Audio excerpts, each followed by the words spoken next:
they called again? Headphones. Okay. You may put your hair in it? That's fine. All right.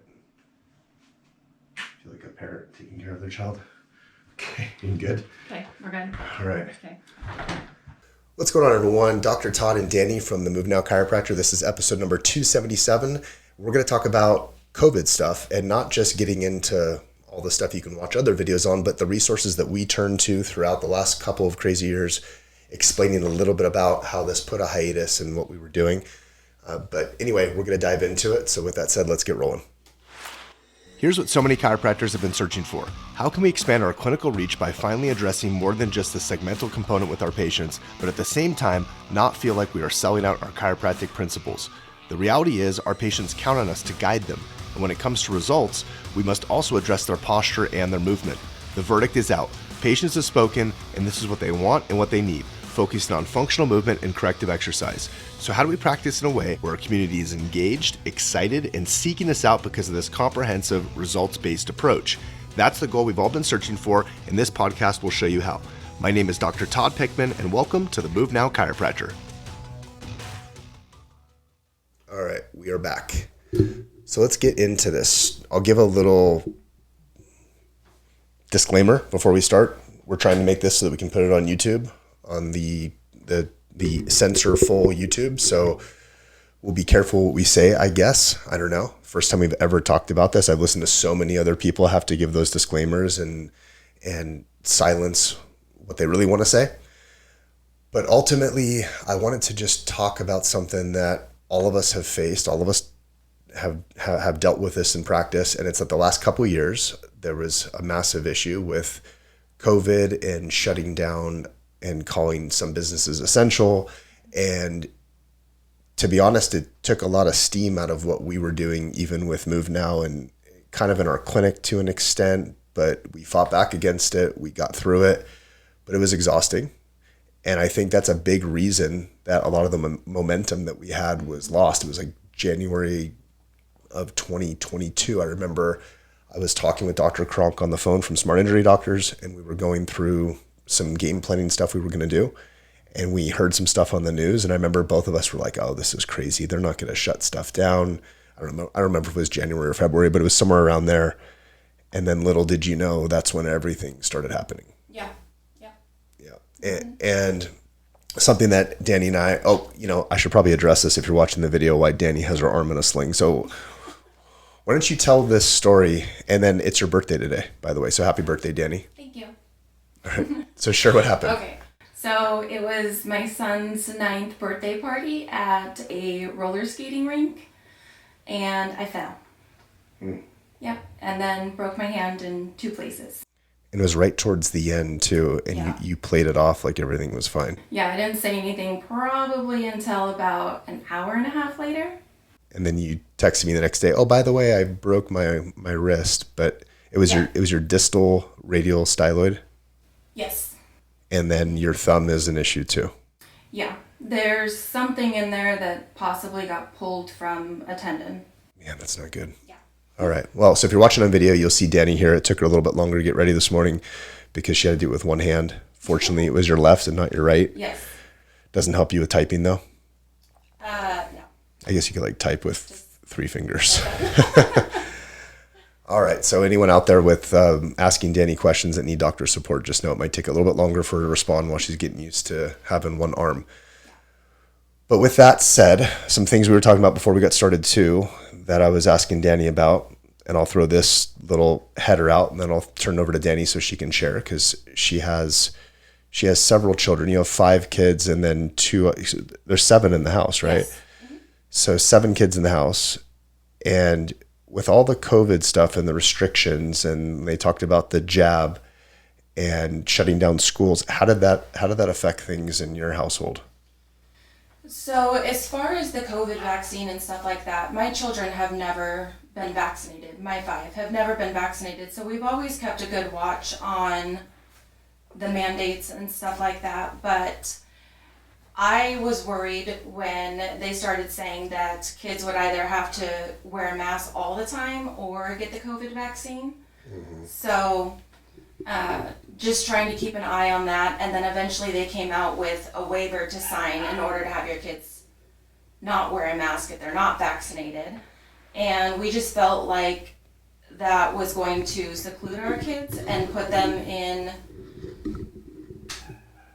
a bad spot because they were going to be picked out in a crowd if something were to happen. So we talked about possibly pulling the kids out of school, homeschooling, so we didn't have to deal with that. Fortunately, the school district that we were in is a little more on our side and didn't really follow all the restrictions, so we got past that. But it definitely was a big topic of conversation between me and Trey because his daughters had been vaccinated in the past and he didn't know anything until he met me. And so having that conversation with his girls not receiving anything moving forward and kind of following my lead with all of this COVID stuff. Yeah. Yeah. And, I want to clarify something too. And I know it's semantics, but I've had to break my own language of calling it a COVID vaccine just because it's not, it never was a vaccine. It's, if anything, it's gene therapy. Right. But I respect that you've done your research in the past. You've come up in chiropractic, so you already had influences on leading more of a natural lifestyle and raising your kids in a natural way and not subjecting them to certain things. And, I on the table here, I have some books that are laid out, but this one, I'll grab it. This one is called Dissolving Illusions, Disease, Vaccines, and the Forgotten History by Suzanne Humphreys and Roman Bystryniak. It's a purple book. I've only read the first couple chapters, to be honest. I don't read very well. It's just hard for me to focus on reading. I listen to stuff better and watch debates and that sort of thing. But this is compelling. The whole first chapter talks just about smallpox, and it puts it in perspective of how much vaccine hesitancy there was for smallpox back in the late 1800s, I believe is the year, because they were watching people take this stuff, which was it was a very crude process initially, where they would take the pus from a cow and then they would stick it like on a sharp, just like big old needle or like a blade, and they basically puncture someone to put it into their body. And people watched family members die left and right following getting the smallpox vaccine inoculation. And you don't really hear about that story. You just hear about, oh my gosh, that's the miracle of modern medicine.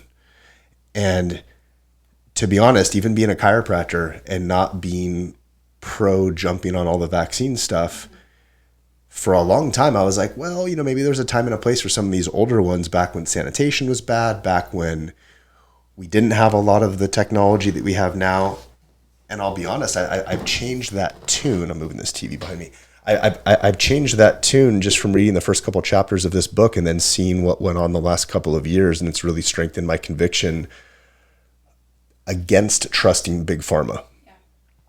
I joke with people. I had someone yesterday, who was it that asked me? I think it was at the birthday party. Oh, yeah. Someone was asking about tattoo on my legs. Oh.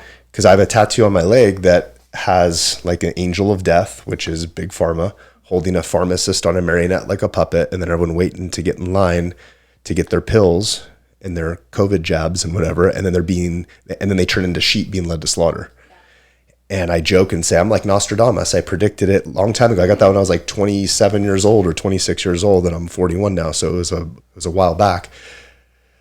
But it's something that I think has withstood the test of time. And it's pretty crazy. There's been some experts I've listened to over the years and I've trusted over the years that what they've said years ago has come true and has been right. Like Dr. Mercola, who is the number one in the federal government's disinformation dozen. He was named number one.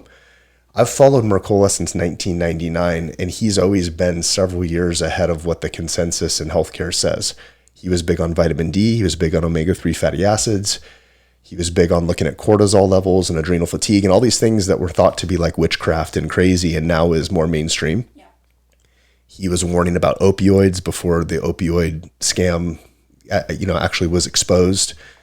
And he was one of the first, when all the COVID stuff came out, to talk about Wuhan, to talk about how it didn't just come from China, but it came from North Carolina, from Fauci and Peter Daszak, and so it was from us, and they moved the dangerous gain of function research to China, and then it was wrongfully blamed just on China. I'm not saying that they're not without fault, but I mean this whole thing, like prior to it, I had zero interest in politics. I didn't follow anything. I could care less. I was just like, hopefully they're doing good stuff and they're not screwing us over too much. Yeah.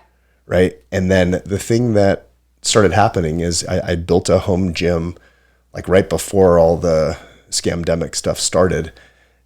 And so I'd work out at night and I would watch the press conferences. So I'd watch the 3-hour Trump press conferences. It wasn't because I loved Trump. I just thought he was funny. Like he would say stuff. I'm like, what's the next thing he's going to say? Right. And so it was just entertaining. It was more entertaining than any other politician I'd ever seen speak. And then you watch how Fauci and Deborah Birx would make faces and would like counter what he was saying. And then the media would spin what he would say like he was so crazy. And I just started watching it and it was like, holy crap, that's so much fighting and divisiveness. And with this thing that no one really knew all the answers to, it just seemed like something really fishy was going on, Right. you know? Yeah. And the thing that I think forced me to pay attention was once they started pushing on health freedom, once they started talking about face masks. And so I started looking at all the mask science and I wanted to learn about face masks. Like, are they legit? Is it real? You know, should you wear a face mask? Is this the responsible thing to do? Yeah. Wearing gloves, spraying down your groceries, right? Like the first couple of weeks when you didn't know what it was, if it was the next Ebola, you better be cautious. Right.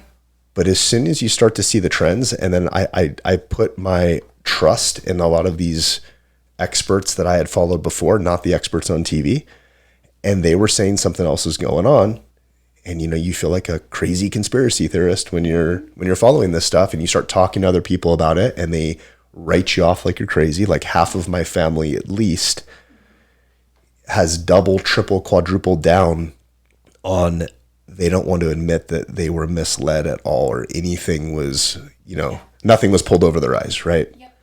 Right. And it's sad, but not too sad, but it's sad that probably half my family I'll probably never talk to again because they're so prideful and so brainwashed in the sense that, like, we know for sure now in 2022, we know for sure they did a bunch of stuff wrong and it was led by Fauci, Deborah Birx, and then all these governors in various states all throughout the country doing bad stuff, sending COVID positive people to nursing homes. Yeah. Like that's literally the absolute worst thing you could possibly do. Yeah. Mm-hmm. You know, Cuomo, Gretchen Whitmer. Yeah. And then you have these drugs that came out or these drugs that were identified, like from what's his name? He just passed away. Out in Dr. Zelensky. Oh, yeah. So Dr. Zelensky was Zelensky was out in, I think, upstate New York, and he was taking care of an Orthodox Jewish population. He's an Orthodox Jew, you know, has a big family, he practiced medicine for many years, and he was researching initially when people were dropping dead from COVID about hydroxychloroquine. So he actually wrote to the federal government at the time when Trump was in place and said, here's this thing, hydroxychloroquine, it's showing promise with zinc. Mm-hmm. So I started looking at that and saying, wow, there's something to it, right? Dr. Pierre Corey on ivermectin. And then all those things were demonized like immediately. Yeah. It's like, don't even give it a second thought. Just, nope, it's wrong. Don't do it. Mm-hmm. And it's weird that didn't strike a lot of people as fishy. Right. You know, it's like, okay, you have these news reports of people dropping dead all the time and the hospitals are so overwhelmed and everyone's having all these problems. And someone's coming out with some things to say, look, we showed promise in our community, and they shut them down and they try to demonize what it was immediately. And so I listened to people like Mercola, and they said, well, the reason they have to demonize it is because if they had a drug that actually helped, they couldn't go through the emergency use authorization to fast track a COVID jab that wasn't tested, wasn't safety tested, and they could push it out. And, now we look back and what Pfizer, I profited over $80 billion in the first year of this. Mm-hmm. It's so I guess where I wanted to go with this was talking to our chiropractic audience or any patients that might be following, and just at the end of the day, whatever camp you're in, the camp we're in is natural health and healing. We're chiropractors. Okay, so it's like, does this agree with natural health and healing, or does it go against? It goes very harshly against. Yes. I was shocked because there's a couple of chiropractors who I know that bragged about how they took a COVID jab. Yeah. Or like the face mask. Some chiropractors still enforce face masks in their office like the hospitals do. Crazy. So, and with that, if you're listening to this or watching this and you're thinking, but face masks help and they do stuff. So I'm not trying to replace all the other podcasts out there and all the other shows that have already talked about this stuff to death, and they've quoted all the research and they've shown this definitively, but you may not be well versed on this. I built a website called covidtruth.com. It was C0VIDtruth.com. I had to put the 0 in there because when I tried it with a COVID initially, it blocked it. It wouldn't let me create it. How crazy is that? Like censored, like you can't make a site with the word COVID in it. So it's covidtruth.com. I made it like 2 years ago. And I made this because when they lifted the mask mandate out here in Meridian, Idaho, like I was ready to pull it like 2 weeks before. Yeah.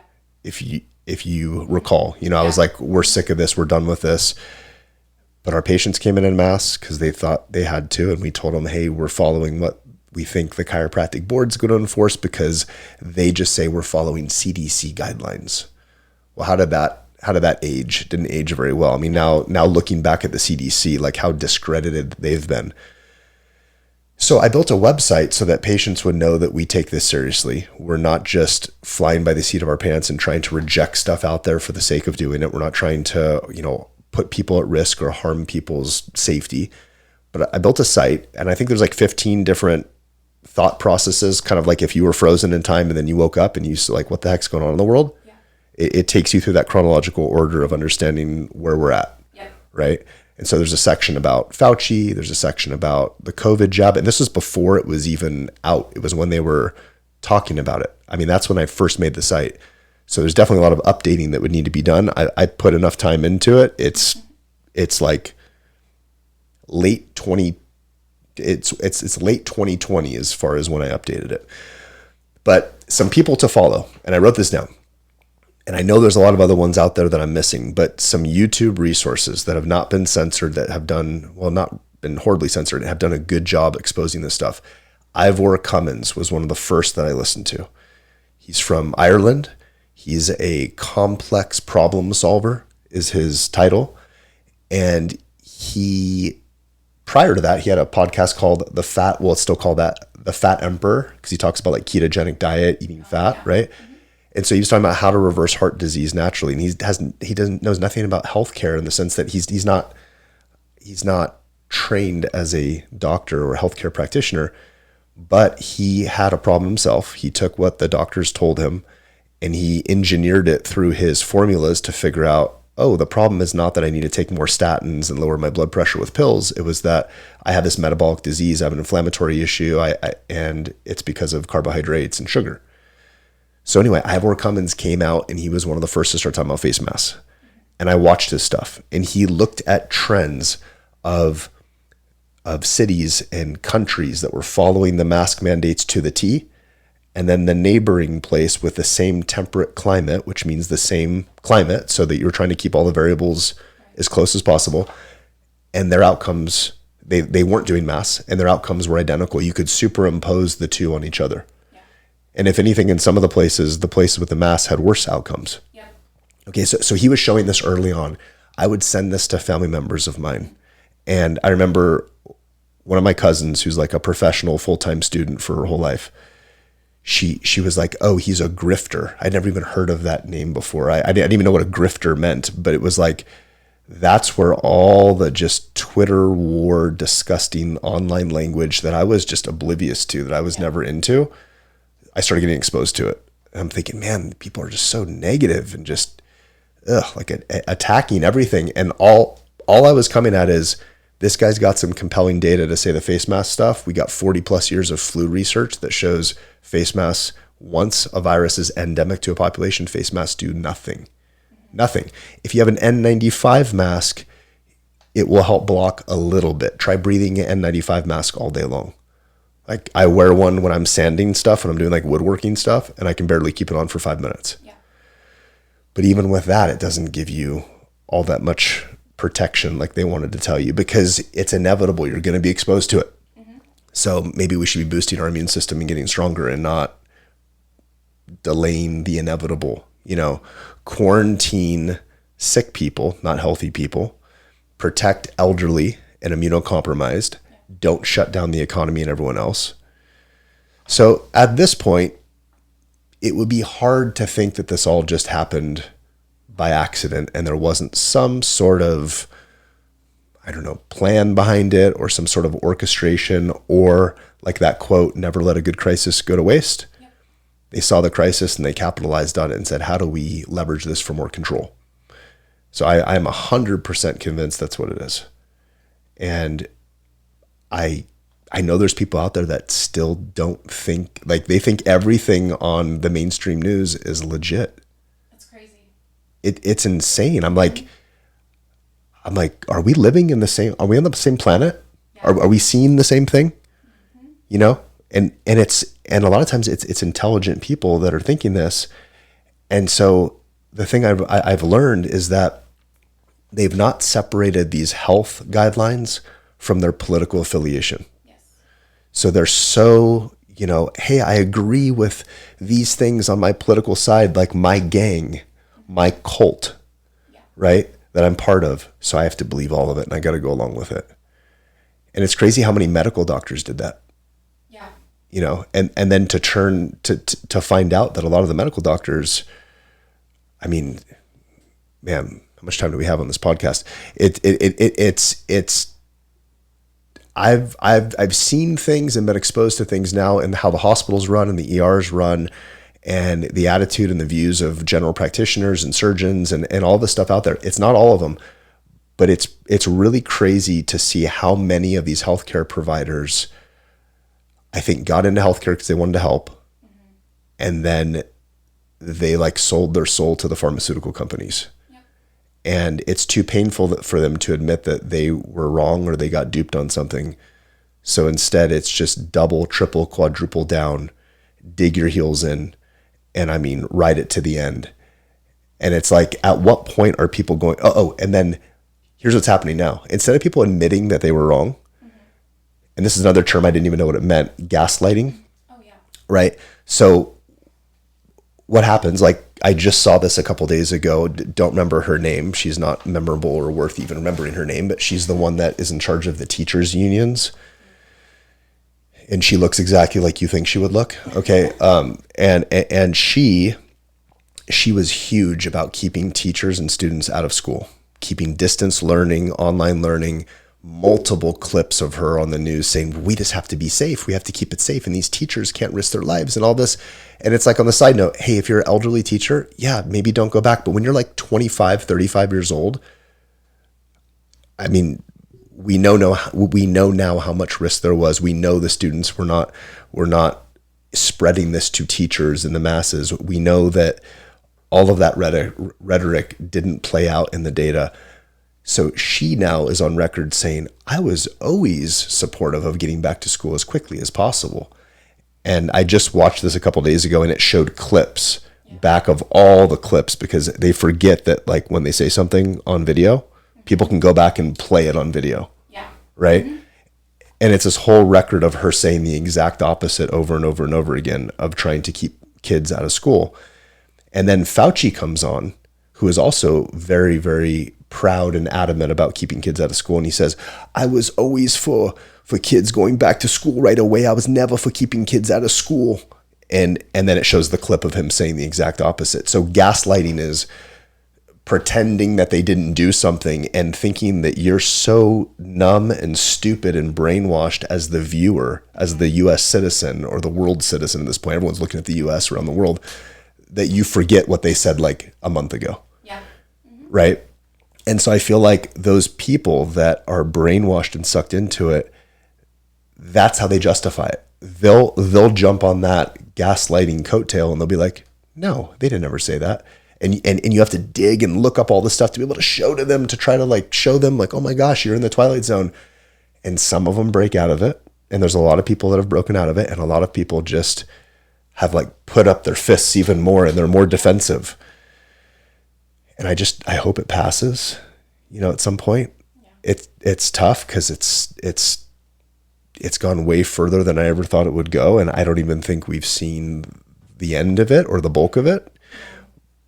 But the positive side, to not make this a big Debbie Downer podcast, is I think a lot of people have woken up, and I think a lot of people are not going to be fooled in future things that are pulled. And back to the chiropractic thing. Obviously, we're doing a podcast. We're back. We have a bunch of stuff we're planning to do. But I'll be honest. I mean, it good and bad from all the stuff. It kind of threw a hiccup in my flow. Probably threw a hiccup in your flow too, with kids staying home from school and all that sort of thing. And then the good part is we focused on stuff in the clinic. We developed some new procedures. Virtual appointments was a thing that, was born out of that, which was awesome. We condensed the schedule. I think we got more streamlined with things. We still worked with a bunch of different clinics and helped them throughout it. We still had impact events. We had people come out in person. And I personally, I spent a lot more time with my family, and I took a break from all the grind of the crazy work because I was burning out to the extent of like I was working all day. Family would go to sleep. I would stay up at night. I'd be exhausted. I'd try to wake up in the next morning. I wasn't working out, wasn't exercising like I should because I was putting everything into video editing. And now we just hired a guy to do our video editing for us. He's going to be editing this video right now. Shout out, Illy. Thanks. And so anyway, I made a list of some people, and here, Danny, I'll turn it over to you and let you read through the list, okay? Oh, okay. Okay, just because I've dominated the speaking of this. Okay. So the second one. On YouTube? Yeah, I can't read. Oh, man. I try to. Messy. Let's see. Dark Horse Podcast. Oh, okay, got it. So Dark Horse Podcast, Dr. Brett Weinstein and his wife, they're both evolutionary biologists. Interesting because they had a very different political audience, more on the political left, and they just stayed neutral and said what they found as far as the facts. And a lot of people hated them for that because neither one of them took a COVID shot. They were very hesitant about it. They're the ones that had Dr. Robert Malone on their podcast. It was the first time anyone heard of Dr. Robert Malone. And then, so Dark Horse Podcast is a great one to follow. And then the next one is Dr. John Campbell. He's got 2.4 million viewers on YouTube. Yeah, which is a lot. So 2.4 million subscribers on YouTube. Yeah. And so he's someone I've followed. He goes through data, has a video of him, video of data. He handwrites stuff. One he did yesterday was on excess deaths. And he does everything he can to not connect the dots directly to get censored. But oh my gosh, it's so compelling when you look at all these countries that have excess deaths and athletes dying. And it's like, what excuse are you going to come up with? Like how far-fetched, how many, just talking in circles do you have to do to make some other excuse other than there was a big intervention that was done that was not safety tested, couldn't have been safety tested. There wasn't enough time. And all of these people got it. And you have all of these people that you have all these unexplained deaths. And it's not from COVID. Weird. Like, I can't tell you what it is either. You just have to draw your own conclusion. So some of the other resources that we have, you already talked about Mercola. And then is that 4 C's in there? I think so. Okay. It's the, what is it? FLCCC. Yeah. A. So that's the, was it frontline? Frontline COVID-19 Critical Care Care Alliance. Yeah. Okay. Okay, FLCCC. That's Dr. Pierre Corey. I found out about him through that. He was the guy who talked about ivermectin. He went in front of a congressional hearing. I think it was a congressional hearing. Spoke about ivermectin, about corticosteroids, about various safe, established drugs in the past that were working. And he's a pulmonologist, and he was seeing this. He was helping people left and right. Side note: a buddy of mine, Josh Hayes, is a pulmonologist. Was here in Boise at the hospital. Moved to Oklahoma. He's always been very adamant early on about certain COVID protocols as far as like the preventative stuff. And he was always very hesitant and skeptical of the COVID jab. And he almost got fired. And he wrote a letter for his daughter. He wrote a letter for himself. He's still at the hospital. He's someone I'm going to bring on an interview at some point. I've been talking about it. Awesome resource. He was someone that was a big confirmatory person in my line of thinking, because I had a guy that's a pulmonologist in the trenches seeing COVID patients left and right here locally, now out in Oklahoma. He moved to Oklahoma because he was afraid that Idaho was getting too crazy with their laws, and he wanted a place that supported more freedom. Yeah. So anyway, all right, back to the list before our camera dies. Yeah, so one of our last ones is the High Wire with Del Bigtree. Huge. Yeah, that's one. I mean, he's been doing this for a long time, but obviously over the last 2 years, he's shifted to more of the COVID stuff and what's going on in the world right now. But that's one that you would share with us at the clinic and staff, and we would talk about if there was something new, something big coming up. You were really good on educating us on all of that. Right, because he pretty much did all the homework for us. Like, he had a whole section of just reviewing research and talking about the research, and it was like long episodes. It wasn't just quick little snippets. It was going into the trenches and the details so you can understand it, even if it was a little bit in depth and maybe boring at times. Yeah. But every Thursday that there's a new episode of that on. So I encourage people, if you want to donate to some group that's doing a lot of good, I would donate to the High Wire. They have the group ICANN, which is Informed Consent Action Network. Their attorney, Siri, was the one that actually sued, I think, the FDA or Pfizer or whomever, and forced them to release the documents of talking about the data, the side effects, all those things of the COVID jab, instead of waiting 75 years until everyone today is dead or elderly. But they had to release it within the 12 months, I think. So they're coming out with like 40 to 60,000 pages per month. So another person who covers this in detail is Roman from Epic Times. And so I think it's called Facts Matter with Roman or something, but that's a really good channel as well, just talking about the health issues around COVID stuff. All right, who else do we have on that list? One of our last resources is local to us, Dr. Ryan Cole. Yep, Dr. Ryan Cole, Cole Diagnostics. That's where I go if I need to get blood work done. I just went over there. Everyone there's super nice. No one's wearing face masks. And Dr. Ryan Cole, awesome. I mean, he put it on the line as far as his reputation and career to speak out about what he knew was true as far as the dangers of COVID shots and face mask efficacy and the need and the use for prophylactic stuff like ivermectin, hydroxychloroquine, zinc, budesonide, corticosteroids, all those different things to keep you out of the hospital. So he's done great work. He also has, he has this pathology clinic. So he talks about all these various things that have skyrocketed up that coincidentally came out following this new untested substance that was being put into people, showing how like skin cancer rates were going up and GI cancer rates and just a whole slew of things on labs that he was able to quantify and look at. Now, correlation's not causation. It could be something else, but hey, it warrants additional investigation. That's for sure. Just like all the excess deaths in athletes and people throughout all over the world, it warrants additional. I mean, I have people personally that I know here in town, taught sports for my son even, that died days after taking a COVID shot because they traveled to a different country, told they had to do it, held out the entire time, died a matter of days following. Healthy 53-year-old male, trained every single day, and died of a heart attack in his sleep.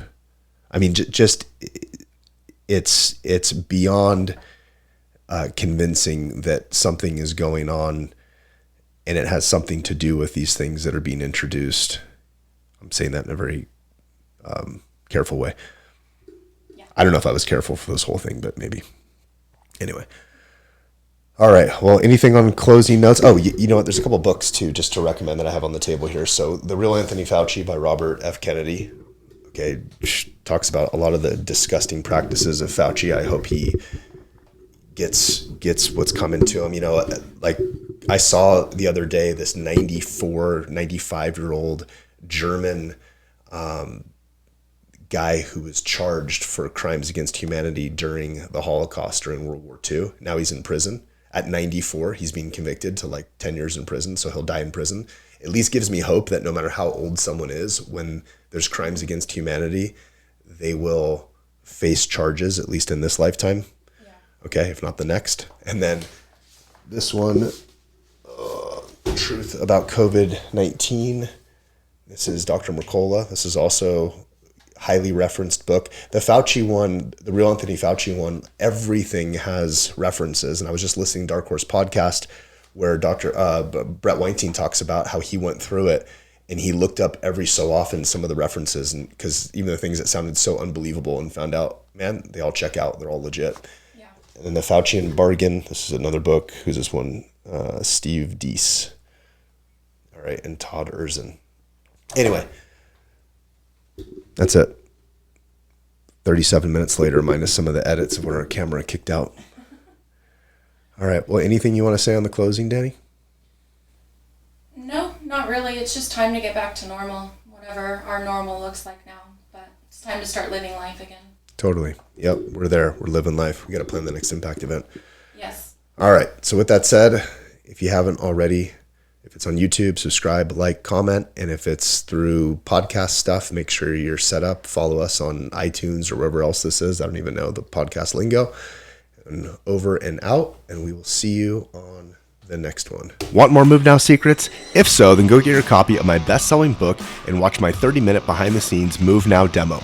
My book is called Move Well Secrets, and you can get your free copy at book.movenowyou.com. And watch the 30-minute demo of our exclusive doctor training portal at demo.movenowyou.com. With these two resources, you'll find my top 22 secrets that we've used to build one of the smoothest running, results producing, and super profitable exercise departments within a chiropractic clinic in the entire profession.